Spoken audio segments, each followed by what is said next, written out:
Hi everyone, I'm Jonathan Melendez from The Candid Appetite and welcome to another episode of Recipe on the Back.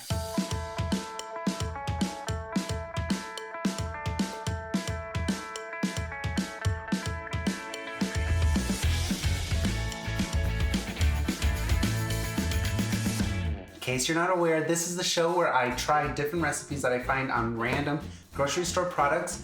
I make them, I let you know if they're any good, I rate them, and we have a good time. So let's get started.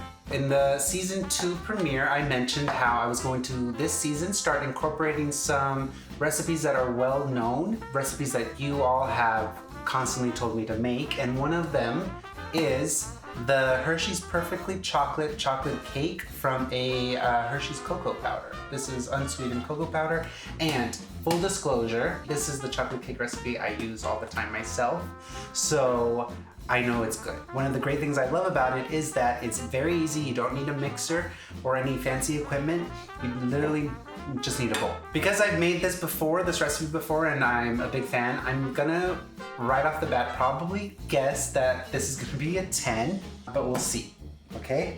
And let's see what the ingredients are. It is sugar, flour, cocoa, baking powder, baking soda, salt, eggs, milk, oil, vanilla, and then water. That's it. To save some time, I'm not gonna make a full cake because, you know, it takes longer to bake that way and longer to cool, and there's a whole thing. So I'm gonna make cupcakes. But there's a double whammy for this episode because I'm also gonna make the Hershey's Perfectly Chocolate frosting that's also on the recipe. So it's a 2-for-1. So let's get started. 1 3/4 cup of flour. And this is just all-purpose flour. You could also make this with cake flour, and the texture of the cake will be even lighter, even more moist. Yeah, more moist. That's how you say it, right? 2 cups of sugar. Star ingredient, cocoa powder. This is unsweetened, just regular cocoa powder. You don't want to use anything that's sweetened because it already has 2 cups of sugar in here, so your cake will be too sweet. I'm doing 3/4 cup. 1.5 teaspoons of baking powder, and then 1.5 teaspoons of baking soda. And the last dry ingredient is a teaspoon of salt. Sometimes, more often than not, to enhance the chocolate flavor, I add either a teaspoon of instant espresso powder, which, as we all know, coffee brings out the flavor of chocolate, or I'll add a pinch of cinnamon because cinnamon does the same thing as well. I'm not gonna add it because I wanna keep this fair. So we're gonna mix the dry ingredients together. You just wanna make sure that everything gets blended evenly so that the cake batter is well incorporated. You can, at this stage, transfer this mix into an airtight container or a plastic bag, and then that's it. It's like homemade cake mix. And it'll keep in your pantry as long as it stays dry and airtight, you're fine. So to this, we're gonna add 2 eggs. And I always recommend using room temperature eggs when you're baking because it blends easier into your batter. A cup of milk. Another tip, this episode's full of tips. Every time I make cake, I always use buttermilk because more often than not, you want a cake that's moist and soft, and I feel like buttermilk does that. And the best thing is, like, buttermilk literally lasts forever. So a cup of milk. I'm just gonna break things here. Okay, a cup of milk, and we have a 1/2 cup of oil, any kind of neutral oil.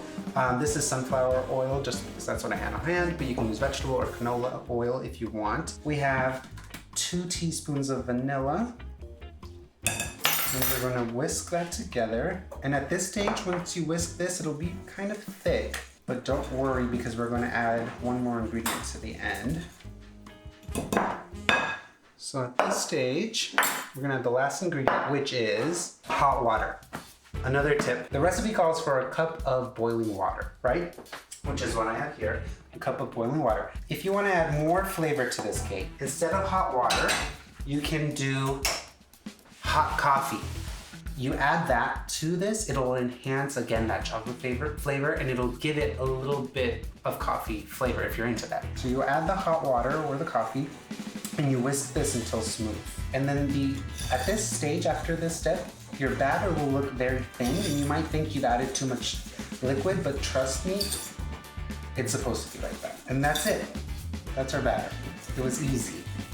So again, I'm gonna make these into cupcakes just for time purposes, you know? So I have two cupcake tins lined with paper liners. If you don't have liners, just make sure you grease it really well so that they come out. I've, in the past, given you a tip to use an ice cream scooper, but this batter is so thin that I find it's much easier if you just pour it into a large measuring cup. And then you fill it about 3/4 of the way up.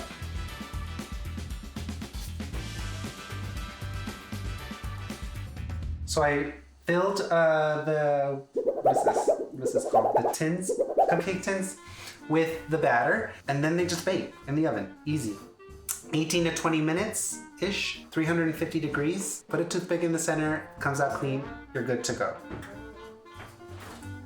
Okay, so while the cupcakes bake, we're going to do the second recipe. So we're going to try the Hershey's Perfectly Chocolate Frosting, which has butter, cocoa powder, powdered sugar, milk, and vanilla. We have a stick of melted butter, 2/3 cup of cocoa powder. Melt butter, stir in cocoa. Okay, and then it says to alternately add powdered sugar and milk. 3 cups of powdered sugar. Probably be easier with like a little handheld mixer, but we're gonna keep going. So I'm gonna mix until I can't mix anymore, and then add some of the milk, which is a 1/3 cup of milk. So since we're alternately adding both, I'm gonna add half the milk now in between my additions of the sugar. Okay, you know what? I'm gonna give in. So 1 more cup of sugar. Okay, the rest of the milk.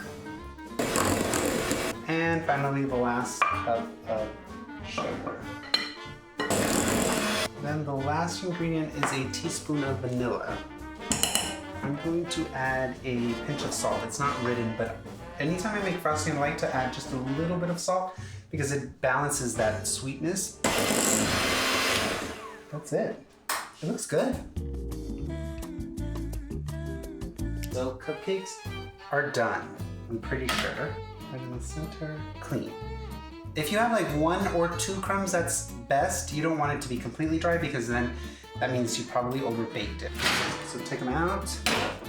You want to make sure that it is completely cool, not almost or a little slightly warm. No, you don't want any warmth or else it'll melt the frosting you put on.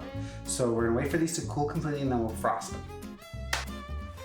So I have our frosting that we made earlier, and I'm just putting it into a piping bag with a just plain circle decorating tip. It's not necessary. You can obviously just use a spatula or a knife and spread the frosting on the cupcakes just like that.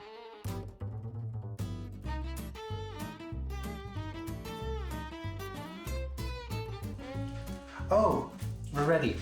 Okay. Can you just do this? Can you just do this? Oh, hello. Oh, hello. I didn't see you come in. Oh, hello. I didn't see you. Okay, enough. I'm not your puppet. We're done. Our recipe's done. It looks great. It's my favorite time of the show where I get to try it. And this isn't sponsored, but Hershey's, if you want to, I'm here and I'm available. Okay.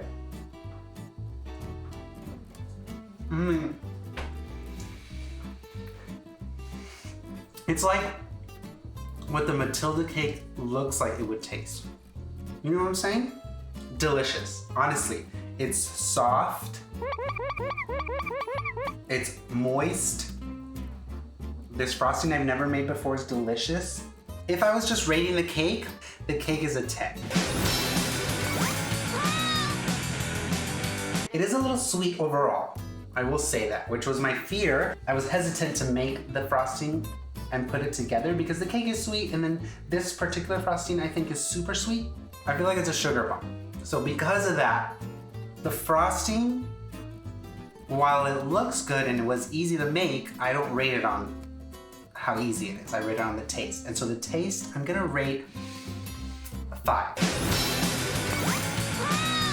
Because I do feel like it's too soft. It doesn't make that much. I hardly have enough frosting for all these cupcakes. Now, mind you, it doesn't really say that it frosts the cupcakes, and it does say it makes about 2 cups, but I don't think really that's 2 cups. So because of that, it's a 5. Together, it's a 7. I feel like the frosting brings down the cake. But with that being said, my original recipe, the one I was highlighting, is the cake, and so it's a 10. You would never be able to tell this is a random recipe on the back of a product. Thank you all so much for watching. Send in your requests. This was a request, so continue to send in your requests. I had a lot of fun. Anyhow, thank you so much for watching. Come back again. I'll see you next week on Recipe on the Back.